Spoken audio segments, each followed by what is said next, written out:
चलिए भाई, तो लास्ट क्लास में हमने GOC2 स्टार्ट कर लिया था ना, कार्बिन नाइट्रीन। हाँ, कार्बिन हो गया ना। देखिए आप नेक्स्ट नाइट्रीन, लेके आप नेक्स्ट नाइट्रीन। और नाइट्रीन के लिए लिखें उदासीन नाइट्रोजन, उदासीन नाइट्रोजन,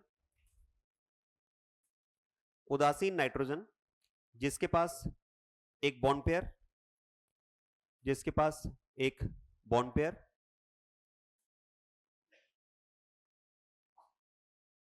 हाँ बंद युग्म, एक बॉन्ड पेयर, कॉमा एक लोन पेयर, एक लोन पेयर,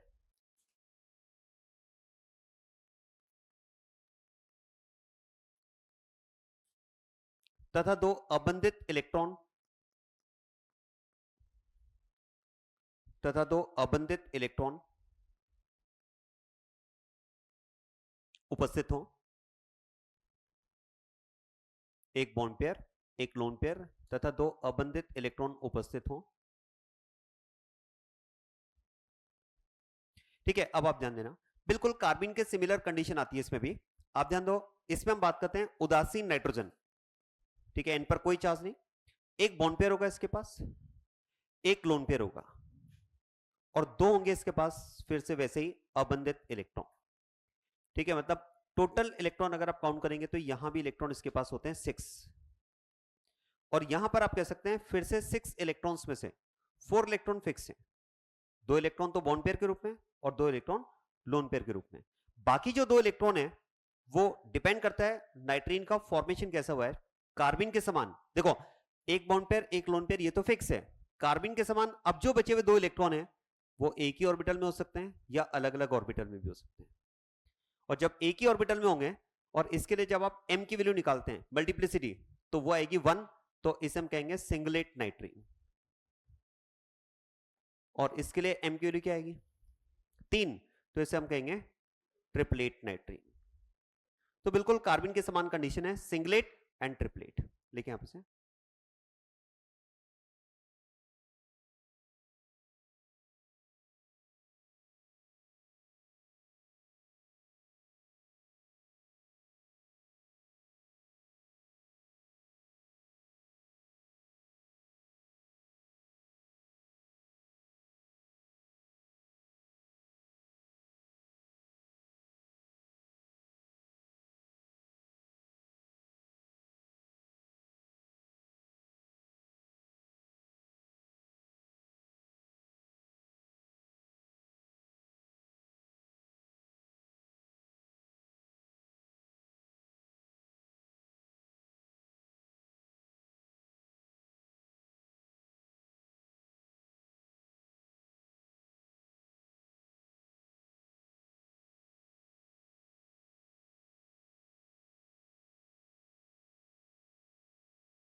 अब इसमें नेक्स्ट पार्ट हम स्टार्ट करें, जो सबसे इंपॉर्टेंट पार्ट है, रिएक्शंस की कैटेगरीज। 3 तरह की रिएक्शंस हम डिस्कस करेंगे, एडिशन रिएक्शन योगात्मक अभिक्रिया, सब्स्टिट्यूशन प्रतिस्थापन अभिक्रिया, और एलिमिनेशन विलोपन अभिक्रिया। ये लिखना आप पहले।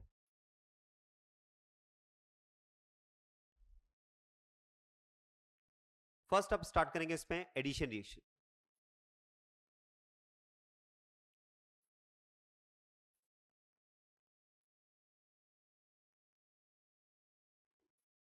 एडिशन रिएक्शन, और एडिशन रिएक्शन में फर्दर जो कैटेगरीज हैं ये साथ में आप नोट कर लें, फिर मैं आपको एक्सप्लेन कर रहा हूं।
अब ये कंप्लीट है। अब आप ध्यान देना, सुनिए। देखो योगात्मक अभिक्रिया में अगर बात की जाए तो ओवरऑल इसमें हमारे पास 3 कैटेगरी होती है, इलेक्ट्रॉन स्नेही योगात्मक अभिक्रिया, नाभिक स्नेही योगात्मक और मुक्तमूलक योगात्मक। सबसे पहले कैटेगरी बनाने का जो आधार है वो हम बात करते हैं अभिक्रिया में होने वाले बंध विखंडन के आधार पर। देखो दो तरह से बंध विखंडन हमने डिस्कस किया है, समांश और विषपांश। याद करें अगर समांश बंध विखंडन होता है तो मुक्तमूलक बनते हैं, ऐसे में अभिक्रिया हो जाएगी मुक्तमूलक योगात्मक अभिक्रिया, फ्री रेडिकल एडिशन, इसको हम लिखते हैं AF से रिप्रेजेंट करते हैं, free radical A for addition. अगर विषपांश बंध विखंडन हुआ है तो आयन का निर्माण होगा, आयनिक योगात्मक अभिक्रिया। अब आयनिक योगात्मक अभिक्रिया में फिर 2 कैटेगरी है और उसमें हम बात करते हैं। देखो अगर योगात्मक अभिक्रिया है, आयनिक योगात्मक अभिक्रिया है, तो ध्यान रखना अभिक्रिया में इलेक्ट्रोफाइल और न्यूक्लियोफाइल दोनों जुड़ेंगे, जुड़ते दोनों हैं, लेकिन पहले कौन जुड़ा उसके आधार पर इसमें फिर 2 कैटेगरी आती हैं। पहले अगर इलेक्ट्रोफाइल जुड़े, मतलब रिएक्शन को अगर इलेक्ट्रोफाइल स्टार्ट करे, बाद में न्यूक्लियोफाइल जुड़े, तो वो इलेक्ट्रॉन से योगात्मक अभिक्रिया, इसको हम लिखते हैं AE से। लेकिन पहले अगर न्यूक्लियोफाइल जुड़े, बाद में इलेक्ट्रोफाइल जुड़े, तो उसको बोलते हैं नाभिक स्नेही योगात्मक अभिक्रिया AN। अब इलेक्ट्रॉन से योगात्मक अभिक्रिया में जो एग्जांपल हम डिस्कस करेंगे वो एल्कीन एल्काइन की योगात्मक अभिक्रिया इस कैटेगरी के एग्जांपल हैं। मतलब एल्कीन एल्काइन देखते आपको समझ में आना चाहिए कि अभिक्रिया इलेक्ट्रॉन से योगात्मक होगी। न्यूक्लियोफिलिक एडिशन की बात करें तो एल्डिहाइड कीटोन और साइनाइड की जो योगात्मक अभिक्रिया है वो नाभिक स्नेही योगात्मक अभिक्रिया का उदाहरण है। और फ्री रेडिकल एडिशन में एक ही रिएक्शन है जो हमें डिस्कस करना है, एल्कीन अथवा एल्काइन पर पेरोक्साइड की प्रेजेंस में HBr का योग।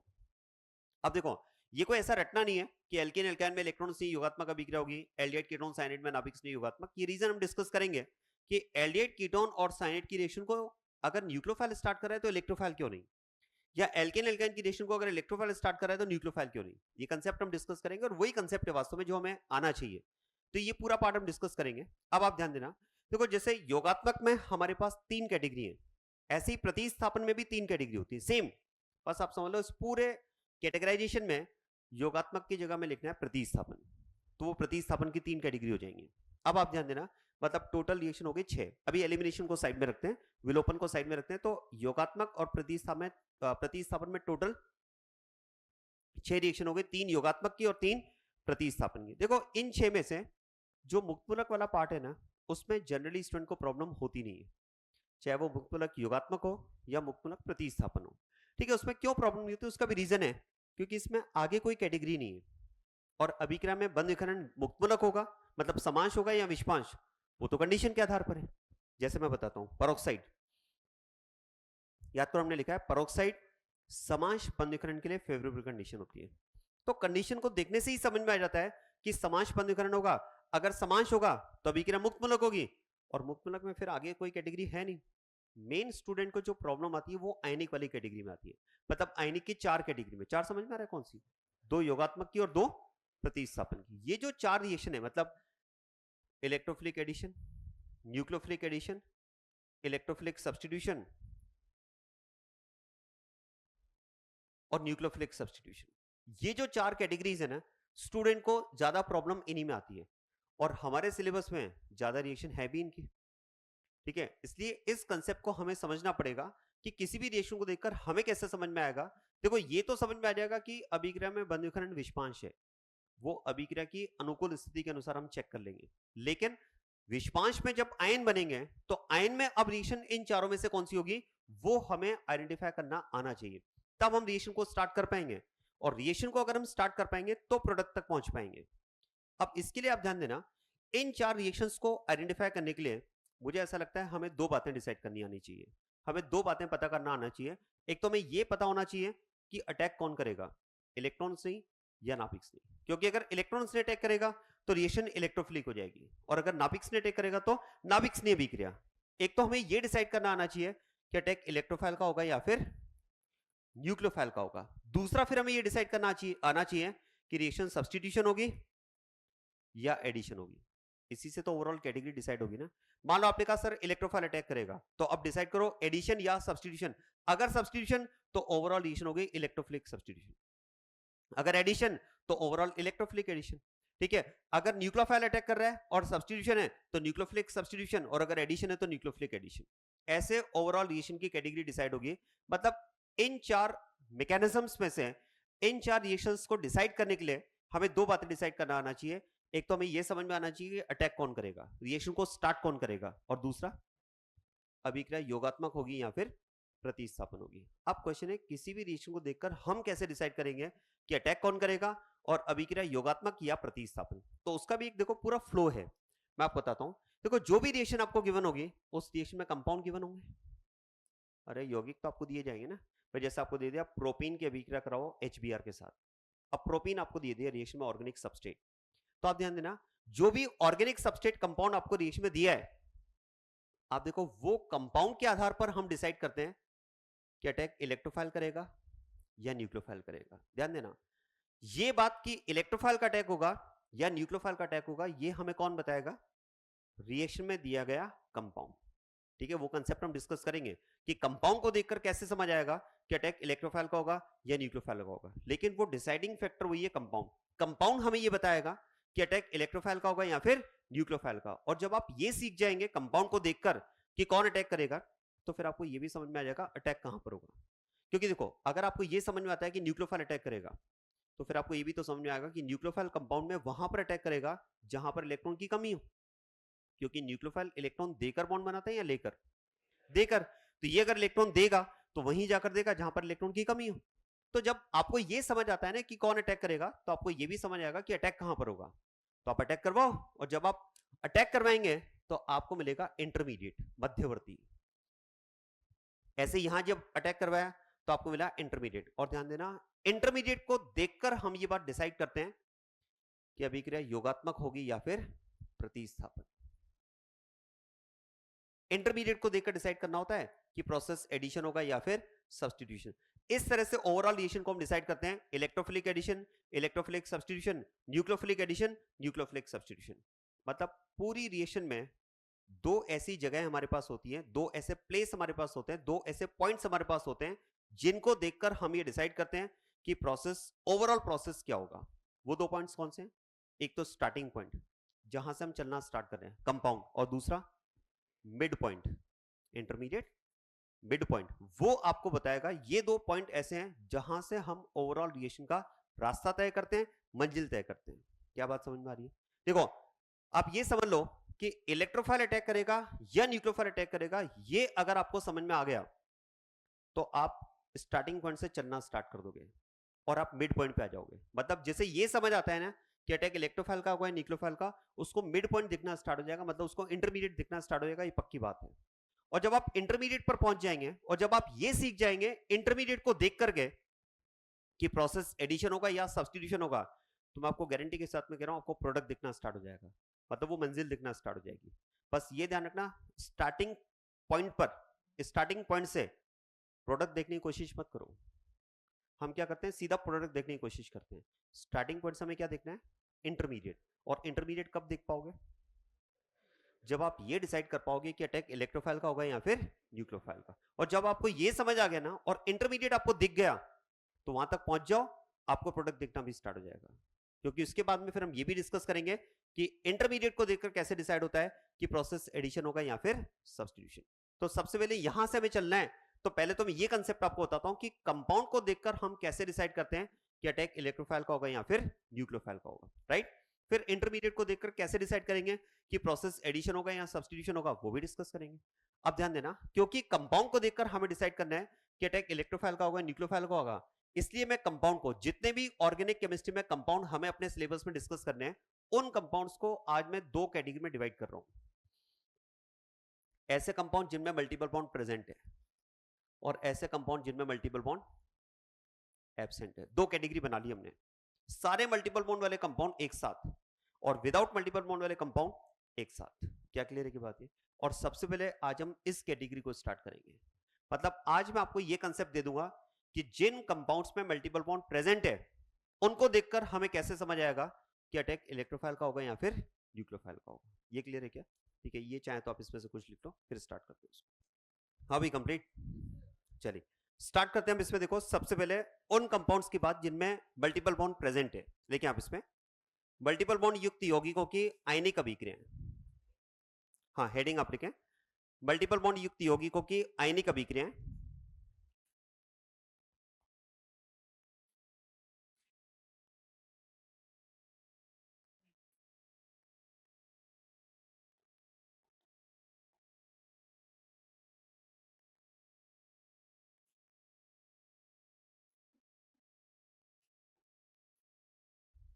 मल्टीपल बॉन्ड युक्त यौगिकों की आयनिक अभिक्रियाएं।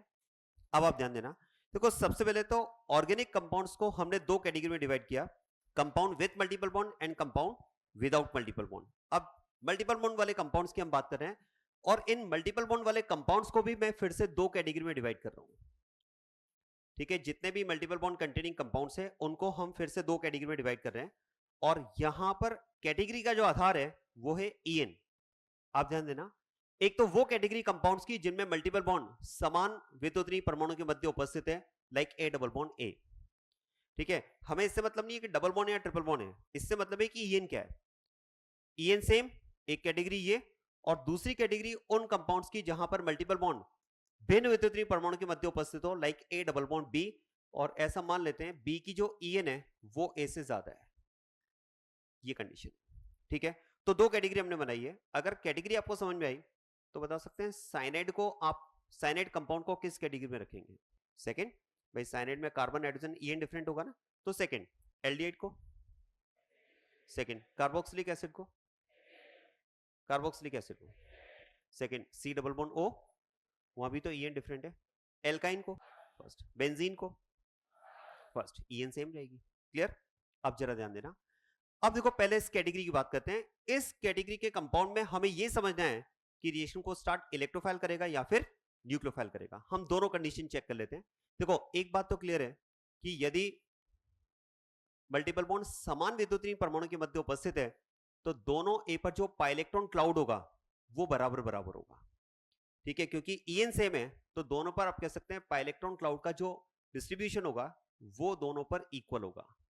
अब ऐसे केस में देखो, यदि कोई न्यूक्लियोफाइल इस मॉलिक्यूल को अप्रोच करे, हमने डिस्कस किया, देखो न्यूक्लियोफाइल वो स्पीशीज होती है जो इलेक्ट्रॉन देकर बॉन्ड बनाती है। तो यदि न्यूक्लियोफाइल इस मॉलिक्यूल को अप्रोच करे और अगर मान लेते हैं वो इस मॉलिक्यूल के इस A के कांटेक्ट में आए, न्यूक्लियोफाइल जब इसके पास जाएगा तो उससे क्या कहेगा? भाई मैं इलेक्ट्रॉन डोनर हूं, मैं इलेक्ट्रॉन देकर बॉन्ड बनाता हूं, तो आप उससे इलेक्ट्रॉन लीजिए और बॉन्ड बनाइए। तो A क्या कहेगा? मुझे बॉन्ड बनाना ही नहीं। ठीक है, मैंने इस A के साथ बॉन्ड बना रखा है। ठीक है, बॉन्ड भी बना रखा है और हमें कोई प्रॉब्लम भी नहीं है, क्योंकि EN बराबर होने की वजह से इलेक्ट्रॉन बराबर बराबर डिस्ट्रीब्यूट किए हुए, तो हमारे बीच में कोई डिस्टर्बेंस है ही नहीं, मैं नया बॉन्ड क्यों बनाऊं? तो इस न्यूक्लियोफाइल ने A को अप्रोच किया, ठीक है, बात बनी नहीं।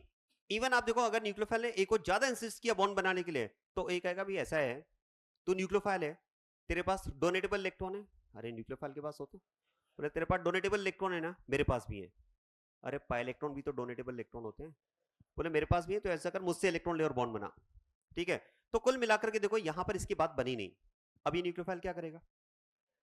चला जाएगा। रे क्यों चला जाएगा? ठीक है ना, ये दूसरे एक को अप्रोच करेगा, ये दूसरे एक को अप्रोच करेगा, और वही कहानी यहां भी कि मैं इलेक्ट्रॉन डोनर हूं, आप उससे इलेक्ट्रॉन लीजिए, बॉन्ड बनाइए। अब ये एक क्या कहेगा? ये एक कहेगा बोले तुम्हें समझ में नहीं आती बात। ठीक है, हाँ कल तुम मेरे पड़ोसी के पास आए,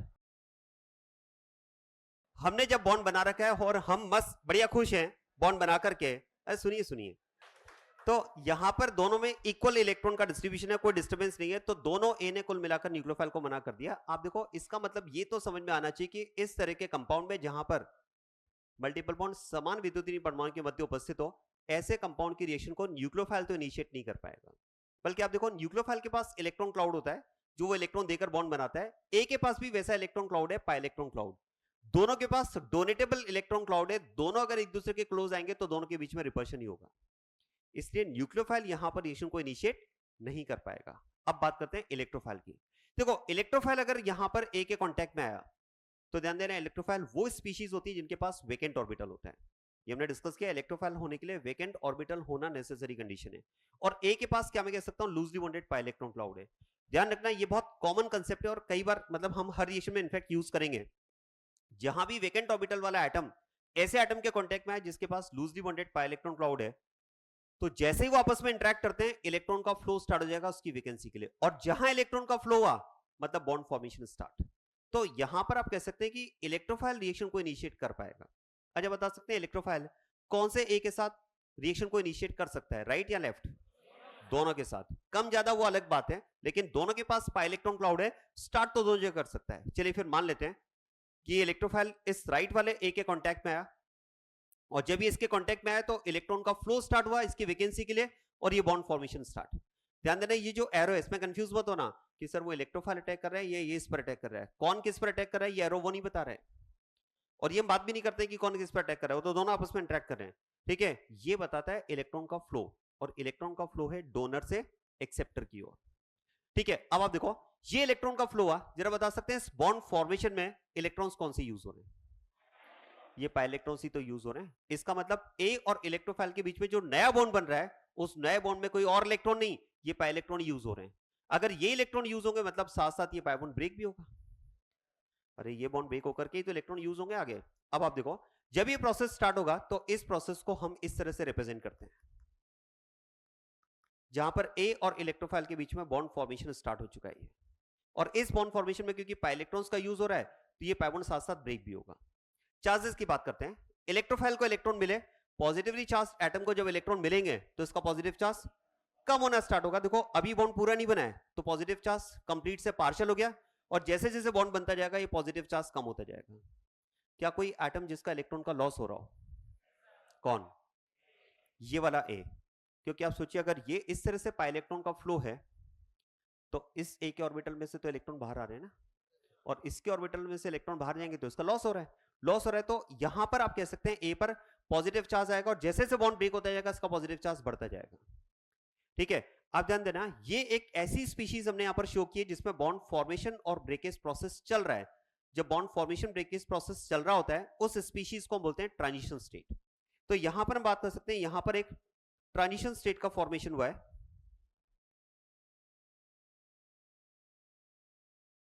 ठीक है, ये एक ट्रांजिशन स्टेट का यहां पर फॉर्मेशन हुआ है। अब देखो जब ये प्रोसेस कंप्लीट होगा तो इसका रिजल्ट क्या होगा, सुनिएगा इस बात को। एक ट्रांजिशन स्टेट का रिजल्ट स्टेबल मॉलिक्यूल हो सकता है, या ट्रांजिशन स्टेट का रिजल्ट एक अनस्टेबल मॉलिक्यूल भी हो सकता है। अगर ट्रांजिशन स्टेट का रिजल्ट स्टेबल मॉलिक्यूल हुआ तो हम उसे प्रोडक्ट कहेंगे, और अगर ट्रांजिशन स्टेट का रिजल्ट एक अनस्टेबल मॉलिक्यूल हुआ तो हम उसे इंटरमीडिएट कहेंगे। दोनों तरह की रिएक्शंस पढ़ते हैं हम, मैं केवल बोल देता हूं, बाकी हम पढ़ेंगे आगे, कोई रिलेट कर पाए तो अच्छी बात है। SN1 SN2, SN1 रिएक्शन में इंटरमीडिएट बनता है, ट्रांजिशन स्टेट से इंटरमीडिएट बनता है, जबकि SN2 में ट्रांजिशन स्टेट से सीधा प्रोडक्ट बनता है, स्टेबल मॉलिक्यूल। तो दोनों तरह के प्रोसेस हो सकते हैं। अगर स्टेबल मॉलिक्यूल बना मतलब प्रोडक्ट, और प्रोडक्ट बना तो हम कहेंगे रिएक्शन एक ही स्टेप में कंप्लीट। और अगर इंटरमीडिएट बना तो फिर इंटरमीडिएट पर तो रिएक्शन रुकेगी नहीं, मतलब रिएक्शन और आगे बढ़ेगी, मतलब रिएक्शन एक से ज्यादा स्टेप्स में कंप्लीट होगी। चेक करते हैं इसका रिजल्ट क्या है। देखो जैसा कि हमने डिस्कस किया उसके अनुसार जब ए और इलेक्ट्रोफाइल के बीच में बॉन्ड कंप्लीटली बन जाएगा तो ई तो हो जाएगा न्यूट्रल, लेकिन ये पाई बॉन्ड जब ब्रेक हो चुका होगा तो ए पर आ जाएगा कंप्लीट पॉजिटिव चार्ज। आप ही डिसाइड करो स्टेबल या अनस्टेबल मॉलिक्यूल।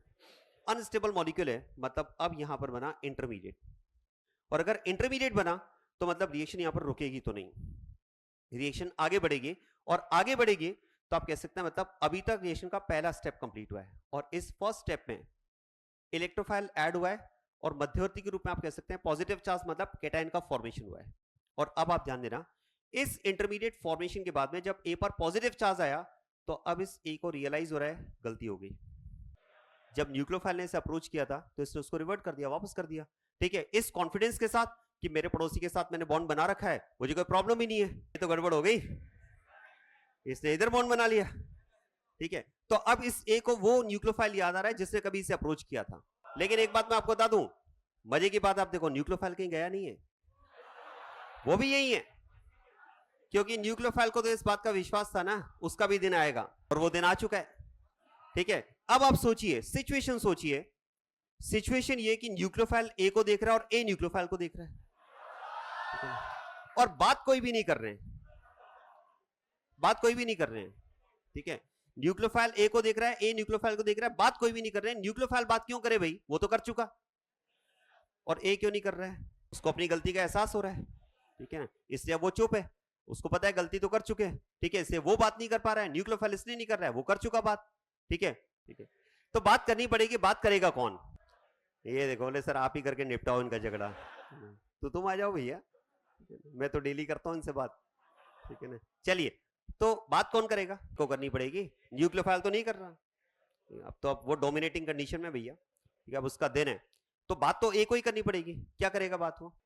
ऐसे नहीं, देखो ठीक है, ए कहेगा ठीक है अब आओ बॉन्ड बनाओ, तो ऐसे उसने बोला कि बॉन्ड बनाओ तो न्यूक्लियोफाइल चला जाएगा, ऐसे थोड़ी चला जाएगा, ऐसे नहीं, अब तो नाज नखरों के साथ जाएगा वो। ठीक है ना, और 2 सुना कर जाएगा उसको, ठीक है, क्या सुनाएगा वो, ये वही तो इंपॉर्टेंट है, ठीक, वही तो इंपॉर्टेंट है, सुनाएगा क्या, ठीक है। तो ए ने जब न्यूक्लियोफाइल को कहा कि आप आइए बॉन्ड बनाइए, तो न्यूक्लियोफाइल ऐसे नहीं जाएगा, न्यूक्लियोफाइल क्या कहेगा कि जब हम आपके पास आए, सुनो सुनो, जब हम आपके पास आए तो हम आपको लगे पराए, क्योंकि उस टाइम पर तो ए को अपना पड़ोसी नजर आ रहा था ना, बाकी सब तो पराए नजर आ रहे थे इसको।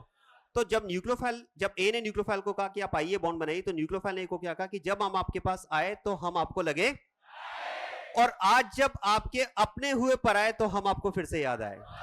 तो फिर ए ने क्या कहा, चलिए अब, अरे सुनो, वंस मोर, तो ए ने जब न्यूक्लियोफाइल को कहा कि आप बॉन्ड बनाइए, तो न्यूक्लियोफाइल ने क्या कहा, जब हम आपके पास आए तो हम आपको लगे, और आज जब आपके अपने हुए पराए तो हम आपको फिर से याद। तो उसने, ए ने फिर न्यूक्लियोफाइल को क्या कहा, ए ने न्यूक्लियोफाइल से कहा चलो गिले शिकवे दूर भगाइए और आइए बॉन्ड बनाएं, ठीक है ना। अरे सुनो सुनो, ठीक है, तो वापस अपने उसी मोड पर आते हैं। न्यूक्लियोफाइल जब ए के कांटेक्ट में आएगा तो ये इसके साथ बॉन्ड फॉर्मेशन, ठीक है। और देखो इस बात को समझना, ये सेकंड स्टेप स्टार्ट हो चुका है रिएक्शन का, और इस बात को ध्यान रखना, हर स्टेप में ट्रांजिशन स्टेट का फॉर्मेशन होगा, क्योंकि हर स्टेप में बॉन्ड फॉर्मेशन ब्रेकेज प्रोसेस होगा। तो यहां भी आप कह सकते हैं ट्रांजिशन स्टेट का फॉर्मेशन होगा, जिसमें आप कह सकते हैं ए और न्यूक्लियोफाइल के बीच में बॉन्ड फॉर्मेशन स्टार्ट होगा। जहां bond formation breakage process start होता है, इसी प्रक्रिया में जो स्पीशीज बनती है उसी को बोलते हैं ट्रांजिशन स्टेट, जिसमें अब न्यूक्लियोफाइल इलेक्ट्रॉन दे रहा है तो उसका नेगेटिव चार्ज धीरे धीरे कम होगा, और ए इलेक्ट्रोफाइल ले रहा है तो उसका पॉजिटिव चार्ज भी धीरे धीरे कम होगा। ये फिर से ट्रांजिशन स्टेट का फॉर्मेशन। जरा इसका रिजल्ट चेक करते हैं। अगर इसका रिजल्ट एक अनस्टेबल मॉलिक्यूल हुआ तो फिर से इंटरमीडिएट, रिएक्शन फिर आगे बढ़ेगी, और अगर स्टेबल मॉलिक्यूल बना तो रिएक्शन कंप्लीट, प्रोडक्ट बन जाएगा उस केस में। जरा इसका रिजल्ट चेक करते हैं। और यहां पर अगर बात की जाए तो जब न्यूक्लियोफाइल ए के साथ बॉन्ड बना लेगा तो इसका चार्ज भी जीरो, इसका चार्ज भी जीरो। आप ही बताएं स्टेबल या अनस्टेबल मॉलिक्यूल? स्टेबल मॉलिक्यूल, मतलब यहां पर हम कह सकते हैं अब प्रोडक्ट फॉर्मेशन कंप्लीट हो चुका है, रिएक्शन यहां पर कंप्लीट हो चुकी है।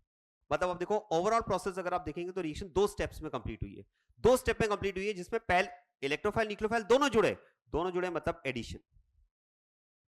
लेकिन पहले कौन ऐड हुआ? पहले इलेक्ट्रोफाइल ऐड हुआ, इसलिए हम इसको कहेंगे इलेक्ट्रोफिलिक एडिशन रिएक्शन। और पहले न्यूक्लियोफाइल क्यों नहीं, वो तो हमने चेक कर ही लिया, न्यूक्लियोफाइल यहां पर रिएक्शन को इनिशिएट नहीं कर पा रहा है। मतलब अब आज के बाद में ये क्लियर होना चाहिए आपको कि जहां कंपाउंड में मल्टीपल बॉन्ड समान विद्युतीय परमाणु के मध्य उपस्थित होगा, ऐसे कंपाउंड की रिएक्शन को कौन स्टार्ट करेगा? इलेक्ट्रोफाइल स्टार्ट करेगा।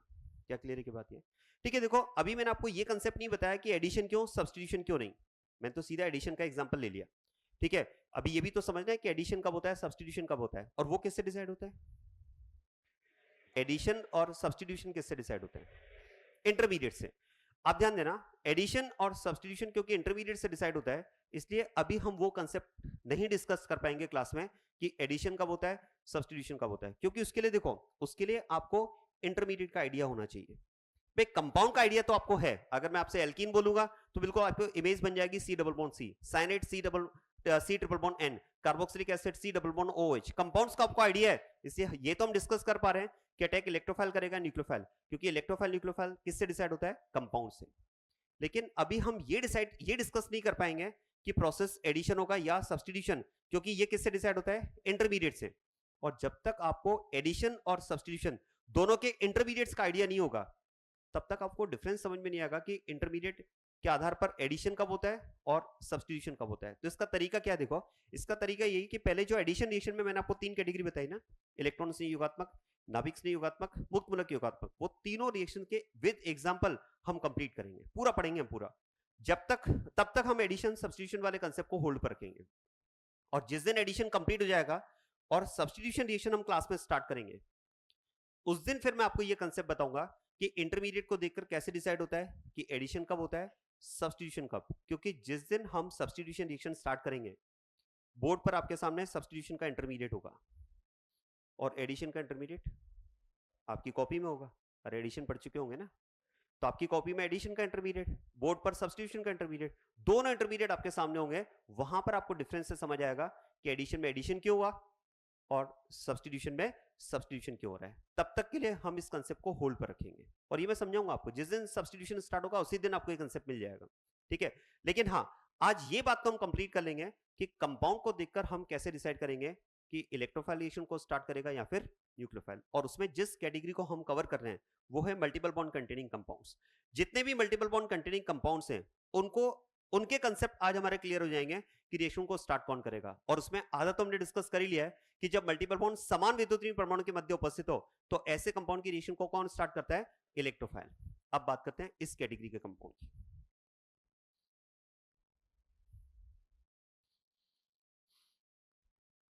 आप ध्यान देना, ए डबल बॉन्ड बी और ऐसा मान लेते हैं बी की एन ए से ज्यादा है तो फिर बी पर डेल नेगेटिव चार्ज और ए पर डेल पॉजिटिव चार्ज होगा। और अब इस कैटेगरी में जैसे कि हम बात करें कि ई एन डिफरेंट है तो फिर तो ए और बी में अब हम कह सकते हैं कि जो पाइलेक्ट्रॉन क्लाउड होगा वो बराबर बराबर तो नहीं होगा, ये बी की ओर ज्यादा शिफ्टेड होगा due to more E N.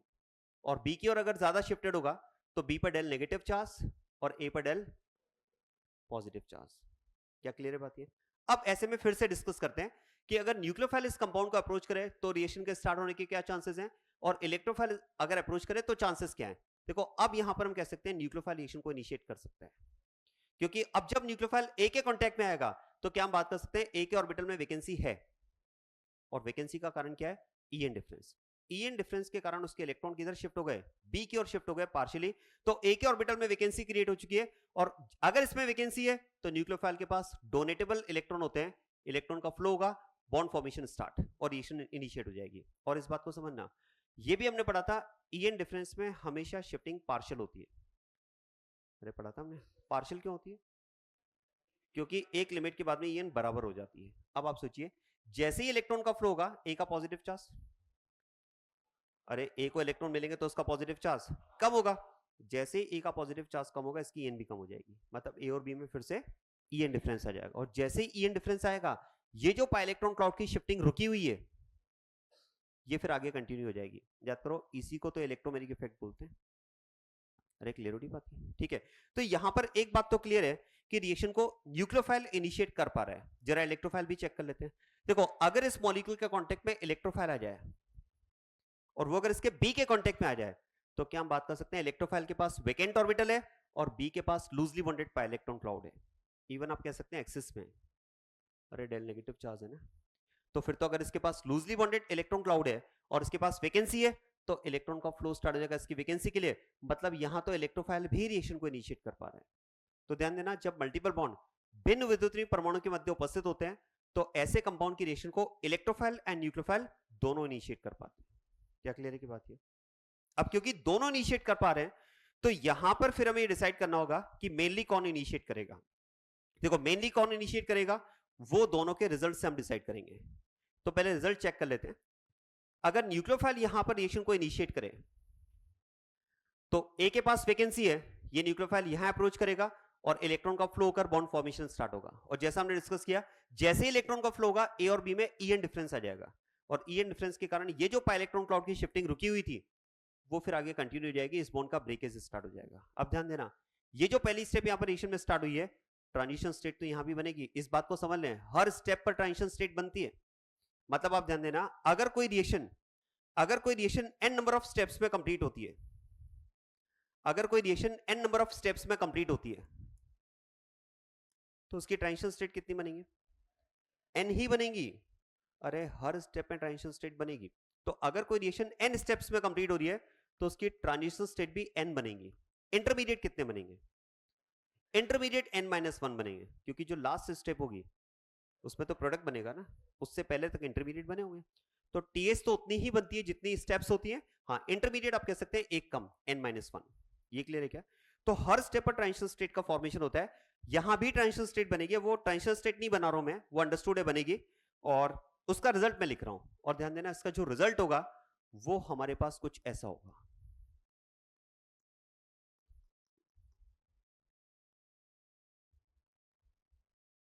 और जैसा कि हम बात करें कि इलेक्ट्रोफाइल भी रिएक्शन को इनिशिएट कर सकता है, अगर वो बी के कांटेक्ट में आएगा तो बी से इलेक्ट्रॉन का फ्लो, बॉन्ड फॉर्मेशन स्टार्ट, और इसका रिजल्ट हमारे पास ये होगा। क्योंकि रिएक्शन को दोनों इनिशिएट कर पा रहे हैं तो हमें दोनों का रिजल्ट चेक करना पड़ेगा कि रिजल्ट किसका बेटर है। जिसका रिजल्ट बेटर होगा वो प्रेफर्ड होगा। बेटर मतलब मोर स्टेबल। तो जरा बताओ इंटरमीडिएट कौन सा मोर स्टेबल है, फर्स्ट या सेकंड? फर्स्ट। आप ध्यान देना फर्स्ट की स्टेबिलिटी आप कह सकते हैं सेकंड के कंपैरिजन में काफी ज्यादा है, क्योंकि यहां पर ए का जरा चेक करो ऑक्टेट इनकंप्लीट है, 3 बॉन्ड पेयर मतलब 6 इलेक्ट्रॉन है। पहले ए के पास 4 बॉन्ड पेयर थे, ऑक्टेट कंप्लीट था। यहां पर हम कह सकते हैं इनकंप्लीट ऑक्टेट है, और अगर इनकंप्लीट ऑक्टेट है तो फिर तो ये लेस स्टेबल हो जाएगा। क्या समझ में आ रही बात है? जबकि आप देखो ए के 4 बॉन्ड कंप्लीट, और देखो बी का इनकंप्लीट होने का चांस ही नहीं है, क्योंकि बी कौन सा इलेक्ट्रॉन लूज कर रहा है, उसको तो और इलेक्ट्रॉन मिल ही रहे हैं। तो यहां पर आप कह सकते हैं ऑक्टेट कंप्लीट है, और ऑक्टेट अगर कंप्लीट है तो फिर तो ये इंटरमीडिएट आप कह सकते हैं मोर स्टेबल होगा, बल्कि आप कह सकते हैं काफी ज्यादा स्टेबल होगा इसकी तुलना में, क्योंकि जहां ऑक्टेट का डिफरेंस है, सारे फैक्टर हम साइड में कर देते हैं, कंप्लीट ऑक्टेट वाला इनकंप्लीट ऑक्टेट की तुलना में काफी ज्यादा स्टेबल होगा। तो ऐसे में देखो, क्योंकि ये बहुत ज्यादा स्टेबल है तो यही प्रोसेस प्रेफर्ड होगा, ये प्रोसेस यहां पर प्रेफर्ड नहीं होगा। ऐसे में हम बात करते हैं कि इसका मतलब जहां मल्टीपल बॉन्ड भिन्न विद्युतीय परमाणु के मध्य उपस्थित होते हैं, उनकी रिएक्शन को स्टार्ट तो दोनों कर सकते हैं, लेकिन मेनली कौन स्टार्ट करता है? न्यूक्लियोफाइल। और न्यूक्लियोफाइल अगर स्टार्ट करेगा तो अब सेकंड स्टेप में आप कह सकते हैं कि जो इलेक्ट्रोफाइल बचा वो जब बी माइनस के कांटेक्ट में आएगा तो उसके साथ बॉन्ड बना लेगा, और इस तरह से फाइनली हमें यहां पर ये प्रोडक्ट मिलेगा। जरा देखो, इस बार फिर से रिएक्शन 2 स्टेप में कंप्लीट हुई है, और फिर से इलेक्ट्रोफाइल न्यूक्लियोफाइल दोनों जुड़ गए, दोनों जुड़ गए मतलब एडिशन। लेकिन इस बार पहले कौन जुड़ा? न्यूक्लियोफाइल, इसलिए इसको हम कहेंगे न्यूक्लियोफिलिक एडिशन। इसका मतलब अब ये तय रहा देखो कि जिन कंपाउंड में मल्टीपल बॉन्ड समान विद्युतीय परमाणु के मध्य उपस्थित हो, उन कंपाउंड की रिएक्शन को कौन स्टार्ट करेंगे? इलेक्ट्रोफाइल। और जहां multiple bond different electronegative atoms के बीच में प्रेजेंट हो गए, उनकी रिएक्शन को कौन स्टार्ट करेंगे? न्यूक्लियोफाइल। देखो ये बात अगर आपको समझ, अभी मैंने आपको एडिशन सब्स्टिट्यूशन नहीं बताया, मैं फिर रिपीट कर रहा हूं, वो हम आगे पढ़ेंगे, लेकिन ये बात अगर आपको समझ में आ गई ना, तो मैं आपको गारंटी के साथ कह रहा हूं आपको इंटरमीडिएट दिखना स्टार्ट हो जाएगा। ठीक है, अब आप देखो कुछ एग्जांपल मैं ले रहा हूं, उसमें आप बताते जाएं। फर्स्ट एल्कीन, एक मिनट मैं कंपाउंड ही ले लेता हूं ना।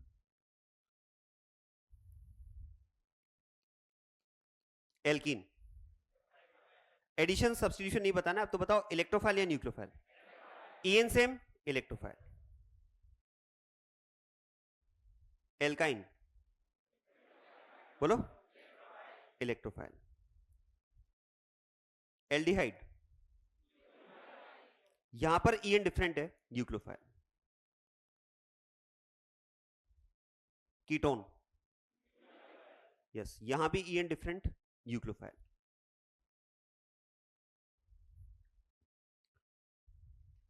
साइनाइड, यहां भी ईएन डिफरेंट है, न्यूक्लियोफाइल। कार्बोक्सिलिक एसिड, बोलो, न्यूक्लियोफाइल।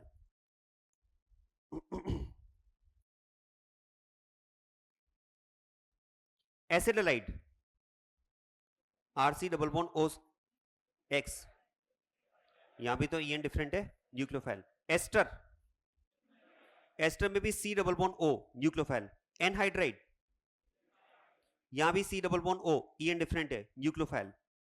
अमाइड, सी डबल बॉन्ड ओ, यहां भी ईएन डिफरेंट है, न्यूक्लियोफाइल।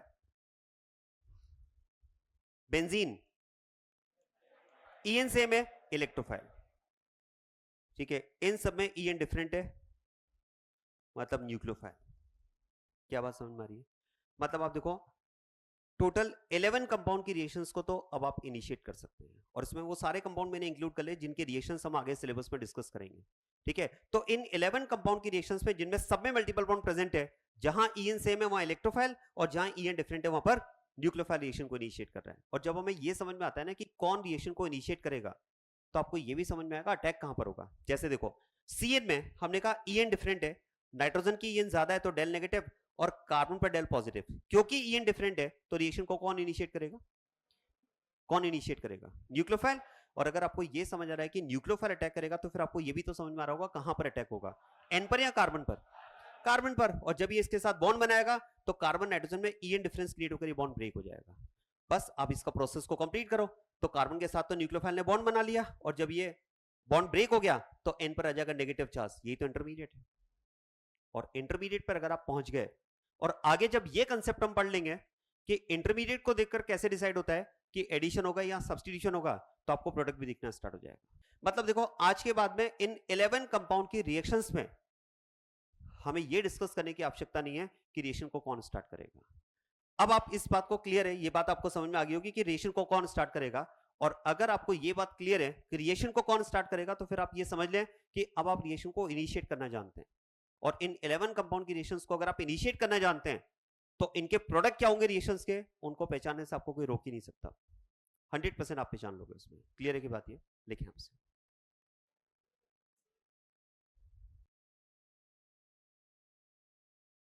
अब आप लिखते हैं, इसमें स्टार्ट करते हैं। फर्स्ट एडिशन रिएक्शन में फर्स्ट कैटेगरी आप लिखो इलेक्ट्रोफिलिक एडिशन रिएक्शन।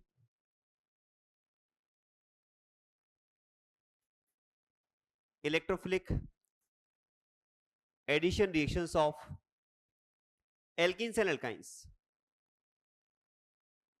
एल्कीन्स और एल्काइंस की इलेक्ट्रोफिलिक एडिशन रिएक्शंस।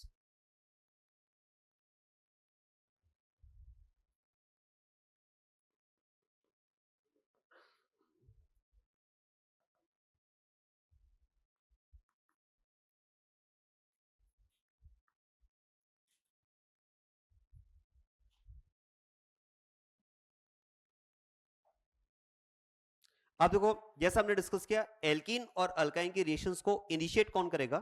इलेक्ट्रोफाइल। और क्यों? तो उसका रीजन है, एल्कीन और एल्काइन में हम कह सकते हैं मल्टीपल बॉन्ड समान विद्युतीय परमाणु के मध्य उपस्थित है। ऐसे केस में एल्कीन और अल्काइन की रिएक्शंस को इनिशिएट करता है इलेक्ट्रोफाइल। रिएक्शन एडिशन होती है, वो आपको आगे समझ में आ जाएगा जब सब्स्टिट्यूशन रिएक्शन हम स्टार्ट करेंगे। पहले स्टेप में अगर बात की जाए तो इलेक्ट्रोफाइल इसमें ऐड होगा और यहां पर बनेगा इंटरमीडिएट। और रिएक्शन में जो इंटरमीडिएट बनता है वो बनता है कार्बोकेटायन, पॉजिटिव चार्ज कार्बन पर। वो आपको मैकेनिज्म से समझ में आ जाएगा। उसके बाद में फिर इसमें न्यूक्लियोफाइल का अटैक, और रिएक्शन में न्यूक्लियोफाइल का जब इंटरमीडिएट पर अटैक होगा तो ये रिएक्शन का सेकंड स्टेप है। और न्यूक्लियोफाइल ऐड होकर फाइनली रिएक्शन का बनाएगा प्रोडक्ट। इस तरह से ये रिएक्शन दो स्टेप में कंप्लीट होती है। पहले स्टेप में इलेक्ट्रोफाइल ऐड होता है, इंटरमीडिएट कार्बोकेटायन बनता है। दूसरे स्टेप में न्यूक्लियोफाइल ऐड होकर प्रोडक्ट फॉर्मेशन। अच्छा, ये आपने पढ़ा होगा कि जब रिएक्शन एक से ज्यादा स्टेप्स में कंप्लीट होती है तो जो रिएक्शन का स्लो स्टेप होता है वो रिएक्शन का आरडीएस होता है ऐसा, रेट डिटरमाइनिंग स्टेप। क्या लगता है कौन सा स्टेप स्लो स्टेप होगा? फर्स्ट या सेकंड? फर्स्ट। उसका भी रीजन मैं आपको समझाता हूं। देखो, एल्कीन एल्काइन की अगर बात की जाए तो एल्कीन एल्काइन आप कह सकते हैं एक स्टेबल मॉलिक्यूल है, ये तो स्टेबल कंपाउंड ही है ना। लेकिन जो इंटरमीडिएट बन रहा है वो अनस्टेबल है। और ये इंटरमीडिएट अनस्टेबल जब न्यूक्लियोफाइल से रिएक्ट किया तो फिर से हमें स्टेबल कंपाउंड मिला, प्रोडक्ट। तो ये हमारे पास फिर से एक स्टेबल कंपाउंड। इसका मतलब क्या हो रहा है? देखो, प्रोसेस में फर्स्ट स्टेप में आप कह सकते हैं एक स्टेबल मॉलिक्यूल जो है वो अनस्टेबल मॉलिक्यूल में कन्वर्ट हो रहा है, और दूसरे स्टेप में अनस्टेबल मॉलिक्यूल स्टेबल मॉलिक्यूल में कन्वर्ट हो रहा है। आप ही डिसाइड करें कौन सा स्लो स्टेप होगा और कौन सा फास्ट स्टेप होगा। देखो, कोई भी स्टेबल मॉलिक्यूल इतना आसानी से अनस्टेबल तो नहीं बनना चाहेगा, मतलब स्टेबल से अनस्टेबल में जाने का जो प्रोसेस है वो स्लो होगा। और हर अनस्टेबल मॉलिक्यूल चाहता है स्टेबल होना, तो ये प्रोसेस होगा फास्ट। और अगर पहला स्टेप स्लो स्टेप है तो आप कह सकते हैं ये रिएक्शन का आरडीएस होगा।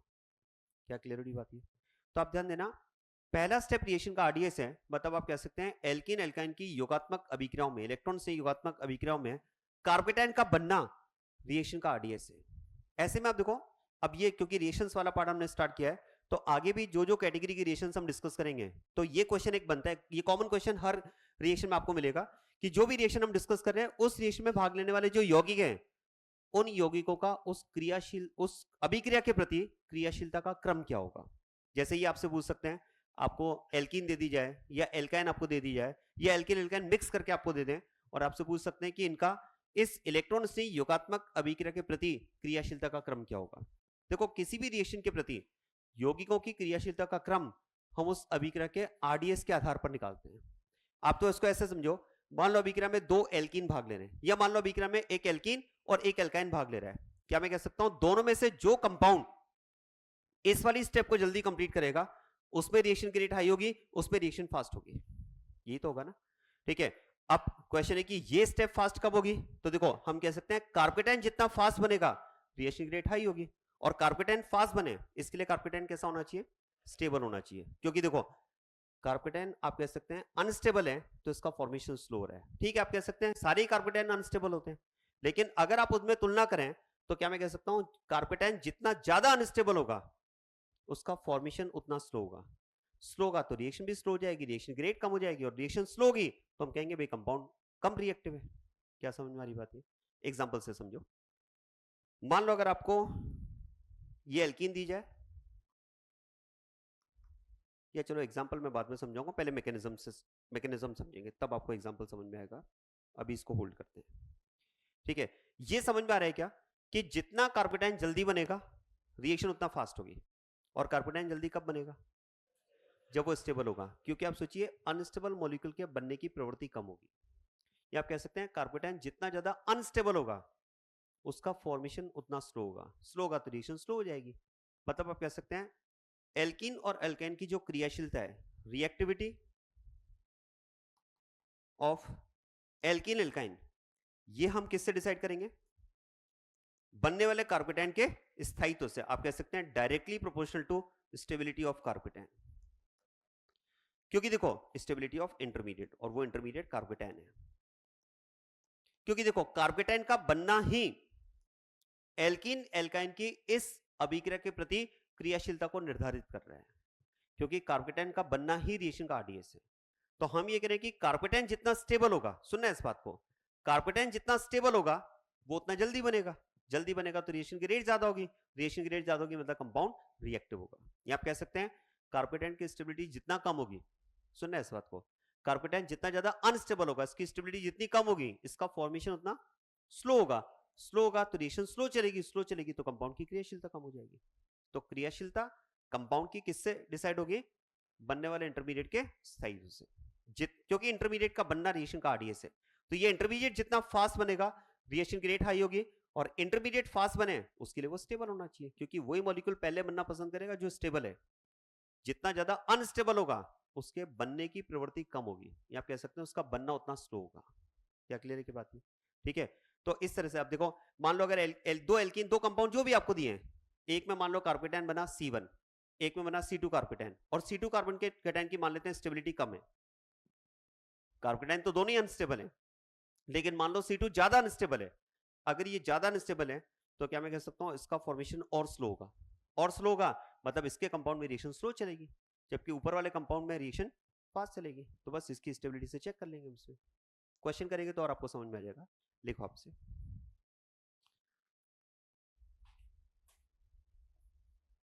चले भाई, ठीक है। Thank you everyone and wish you very very happy new year. बाकी तो कल मिलेंगे ही।